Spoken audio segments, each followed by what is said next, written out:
What's going on, ladies and gentlemen? Today we have another Smite guide coming at you, and this is for the god of fire himself, Agni from the Pantheon Hindu. Agni is a ranged mage who uses magical power to deal tons of damage to his enemies as well as stun anyone who gets in his way. Here we're going to be talking just a little bit about the item build. I've already begun this item build to kind of show you guys what it looks like. I haven't finished it off yet. This would be generally how I would build. No build's perfect. There's always, situational things you can do to improve a build, depending on the situation that you're in and all that kind of great stuff. Let's just take a look. We're starting off getting the Boots of the Magi and some potions for middle lane, because most Agnis are going to be middle lane. That's kind of the way it goes. Agni does really well middle lane. So Boots of the Magi and some health potions. But quickly we're going to try and finish off a Warlock Sash to begin building those stacks of health and mana and magical power, all that kind of great stuff. And at some point in here, you're going to be finishing off your Boots of the Magi. After these two items, you may even continue on when you're still at Boots 2, going into Gem of Isolation, which is going to give you mana, health, magical power. And when you hit stage 3, enemies hit by your abilities will move 35% slower for 2 seconds, which is cool. All your abilities are going to slow. It's nice.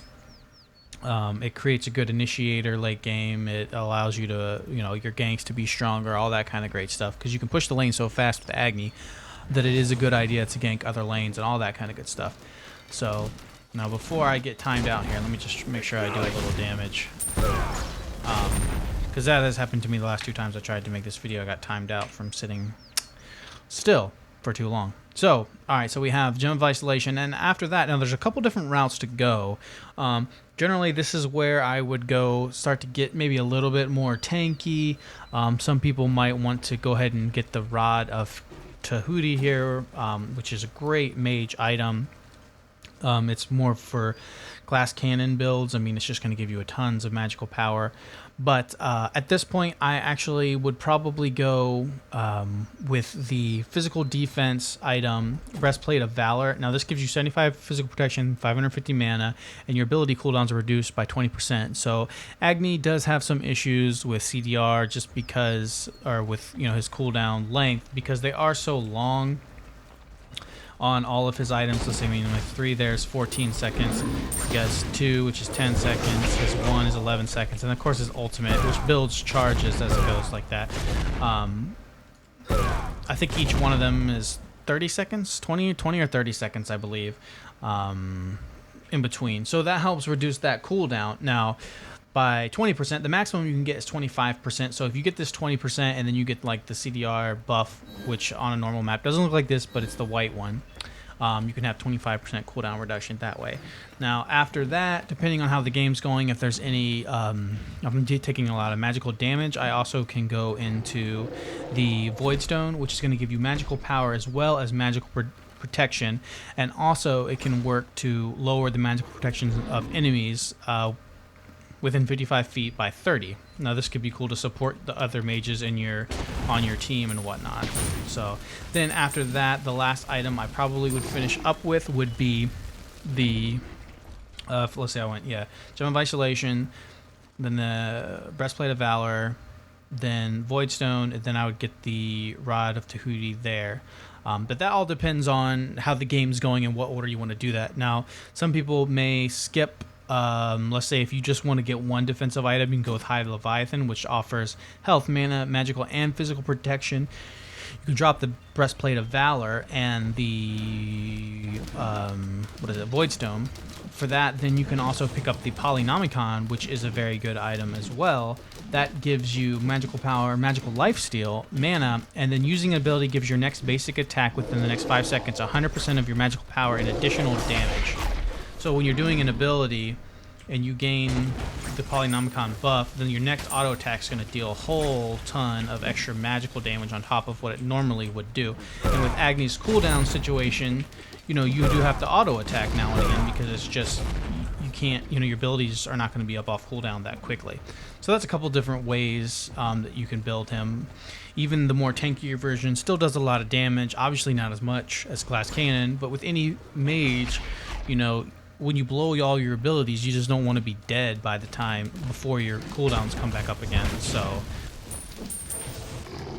all right, now we're going to be talking a little bit about Agni's abilities here and how we go about using them. All right, to start off with, we're going to look at his passive, which is Combustion. After hitting with 4 basic attacks, Agni will gain a buff. On the next cast of Flame Wave or Rain Fire, all enemies hit by those abilities will be additionally set ablaze, taking 5 plus 10% of your magical power's magical damage every 0.5 seconds for 3 seconds. All right, now this is better on just by auto text. Actually, you can see I have the buff right here. It's this little orange buff right there in between these other purple ones, which we'll go over in a second. All right, now let's look at his number 1 ability, which is Noxious Fumes. Agni summons a cloud of noxious fumes at its ground target location, doing 10 plus percentage of your magical damage every second for 10 seconds. Firing any of Agni's abilities into the fumes detonates the gas, stunning all enemies in the radius for 2 seconds. All right, so this is Noxious Fumes right here. You can place it. It's got a pretty good range. It's a pretty big circle. You can put it down like that. It does a small amount of damage, and then of course the stun is the real bit that we're going to be worried about here. But okay. Look at his number 2, which is Flame Wave. Agni summons a wave of fire in front of him that scorches all enemies in its path for 200 plus percent of your magical damage, ignites Noxious Fumes. All right, let's look at that. Which is number 2 ability right here. Band just like that. You know, it's just a big wave of flames. So anyway, moving on to the Path of Flames, which is his number 3. Agni blazes a path forward in a quick dash, leaving flames trailing behind him that persists for 4 seconds. Any enemies passing through the flames catch fire and burn for 35 plus percent of your magical damage every 0.5 seconds for 2 seconds. And this also, of course, ignites Noxious Fumes. That is this right here. I'm going to show you what it looks like. Just dash right on there, like that. All those creeps are going to take some burn damage. The same thing with the mana core there. All right, his ultimate, which is his number 4, Rain Fire. Every 20 seconds, Agni gains a flaming halo, storing up to 3. Agni can expend a halo to summon a giant meteor to his ground target location, doing 175 plus percentage of your magical damage. He can summon one every 0.5 seconds. Ignites Noxious Fumes. Cooldown is dependent on available halos. You can see right now I have 3 halos above my head. These 3 little round fireball things right there signifies how many exactly you have. They are on 20-second cooldown each charge. I have 3 charges right now. You can store up to a maximum of 3, and that is this right here. It looks very similar to your 1. Looks like the radius is maybe just a smidge smaller. No, it looks about the same. That just looks exactly like that right there. Just pop them off like that. It's a really good range, a good way to harass. It does a lot of damage. And actually, this mana core thinks he's going to get away. Oh, he's actually teleporting while moving. That's pretty funny. Anyway. All right, now to show you guys kind of practically how you can use some of these things. Agni, a lot of playing Agni is centered around getting his stun off, which I find the best way to do that is to put your 1 down and immediately dash right through it, because let's face it, people that are used to playing against Agni know that as soon as you pop that Noxious Fumes down, they're going to be running out of the way, you know, no doubt. So, but if you just put it down, dash through it, it's it's near unavoidable if you could put it down right in the center of them. Another way to do it is to put down your 1. And then, no, I'm sorry. You're going to put down your ultimate, your 4 first, and then put down your 1, which is the fumes directly underneath it. Now, this can be a bit tricky because you have to aim it up very quickly in order to get it to work. But I'll see if I can demonstrate that for you right here. I'm going to pop off my meteor, then I'm going to put down the fumes. Well, he ran out of it, so it didn't work. But that is basically how that's going to work. Now, another way to do his stun, which I find to be a little less reliable, is you can actually dash, and then because it leaves a path of flames, when you finish off your dash, you can plop down your 1 immediately, and as long as part of the circle is where you dashed, you know, to or from, it's going to stun them, like I'll show you right here. But that it immediately ignites the fumes and stuns those creeps right there. Now, I find one of the worst ways to get the stun off, and it can be what people think would be the easiest way and best way to do it is to put this down and then cast your 2. Well, the only problem with that is there's some lag time with that when you go to cast your flame wave that actually gives the people a little bit longer to get out of the flames as compared to your 1 and 3. I'm going to demonstrate that one more time because I didn't do that at full speed. But you're just going to put the fumes down and immediately dash right through. There's really no way you're going to be able to get out of that in enough time to not take that stun. Also, with Agni's ultimate, Rain Fire, it has such a long range. You can fire it off behind things like this. This, of course, is not the usual map. This is a practice map. But, you can come up to a corner, someone's running away around that corner right there. They're going to go through that pathway. Bam. You can snipe them just like that, which is a pretty good way to get kills. Of course, you can also snipe people in their towers, all that kind of good stuff. If they think they're safe, they're like behind their tower, you can pop off a few of those, grab yourself a nice kill, and get yourself nice and fed, which is always fun, of course. Yeah, that's pretty much going to take care of it for the abilities section. All right, now we're going to be taking a look at the buyable abilities here that we have in the item shop. Now, these are there's a few different ones. Most of them are going to be at least semi-useful. There's a few that really don't need to be grabbed by Agni, but we'll just go ahead and go over them here. The ones specifically the ones that actually do well for Agni. Now, the first one up here on the list is Purification Beads. Now, this one you want to look and see what kind of crowd control your enemy team has. Now, if they have a couple stuns, maybe a fear, you're going to want to pick something like this up because it'll definitely save your life. Basically, it's a 2-minute cooldown, get out a CC free card, pop it, hit your dash, and get out of there.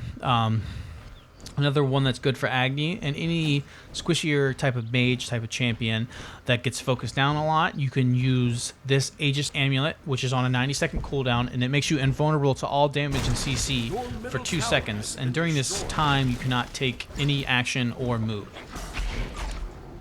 For a third possible ability, you have Creeping Curse and Heavenly Agility. Heavenly Agility is an AoE sprint that gives your whole team that's in this radius this sprint. Now, that has a 1-minute cooldown, as well as Creeping Curse, which essentially is the opposite of the Heavenly Agility. It slows all enemies in this area by 35 by the same amount. So, and that lasts for 5 seconds, and Heavenly Agility lasts for 5 seconds. So, depending on how you want to do it, a lot of times you can get off your stun on 3 or 4 people. Hopefully, at the beginning of a team fight, whatever. Then you hit them with the Creeping Curse, and then combine that with the Gem of Isolation. It's going to be very difficult for them to try and run away. Let's see. Other than that, you've got your Girdle of Might, which is just going to basically give you a damage buff, which, I don't find that to be all that big of a deal. I don't find that all that helpful. Meditation, which is going to give you back your mana. Got Hand of the Gods, which is just an AoE creep killer. You've got Sprint, but this is just your individual sprint. It's not going to be an AoE sprint. It has a longer cooldown. That's why I don't like it as much. And that actually goes over it covers all the abilities. Yep. So you got, your 3 basic ones are going to be Purification Beads, Aegis Amulet, and then either Heavenly Agility or Creeping Curse I find to be helpful.